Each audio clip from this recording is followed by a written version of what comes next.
আসসালামু আলাইকুম everyone, welcome back to my channel অর্স টাইম। আশা করি আপনারা সবাই ভালো আছেন। আলহামদুলিল্লাহ আমিও ভালো আছি। নিয়ে এসেছি দুধ চিতই পিঠার রেসিপি। আমি যেভাবে পিঠাটা তৈরি করেছি আপনাদের সঙ্গে ঠিক সেভাবেই শেয়ার করছি। হাফ কেজি পরিমাণ আতপ চাল আমি ভিজিয়ে রেখেছিলাম, আর এটাকে আমি ব্লেন্ডারে চিতই পিঠা বানানোর জন্য রেডি করে নিয়েছি। দেখতেই পাচ্ছেন এরকম একটি গোলা তৈরি করেছি।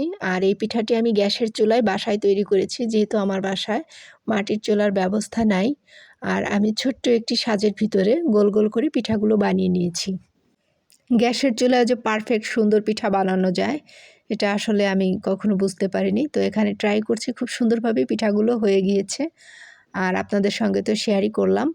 এখানে আমি 3 লিটার পরিমাণ দুধ নিয়েছি, আর দুধটা আমি একটু জাল করে ঘন করে নিব। আর এখানে আমি হাতে তৈরি যে খেজুরের গুড়, এটা আমি বাড়ি থেকে সংগ্রহ করেছি। সেই গুড়গুলো এখানে আমি 3 কাপ পরিমাণ দিয়ে দিয়েছি।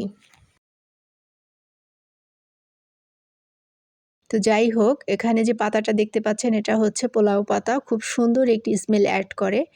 আমি এটা রেডি করে নেওয়ার পর পিঠাগুলো গরম গরম তৈরি করে এই দুধ রসের ভিতরে ভিজিয়ে নিচ্ছি। দেখতেই পাচ্ছেন কত সুন্দর পারফেক্ট পিঠা তৈরি হয়েছে।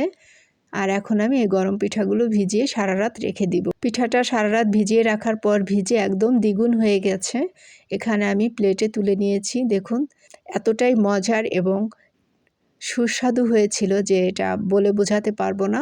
অবশ্যই আপনারা যদি এরকম মজার পিঠা খেতে চান এই রেসিপিটা একবার ফলো করতে পারেন, দেখবেন আপনাদের কাছেও খুব ভালো লাগবে। ধন্যবাদ সবাইকে ধৈর্য ধরে ভিডিওটি দেখার জন্য।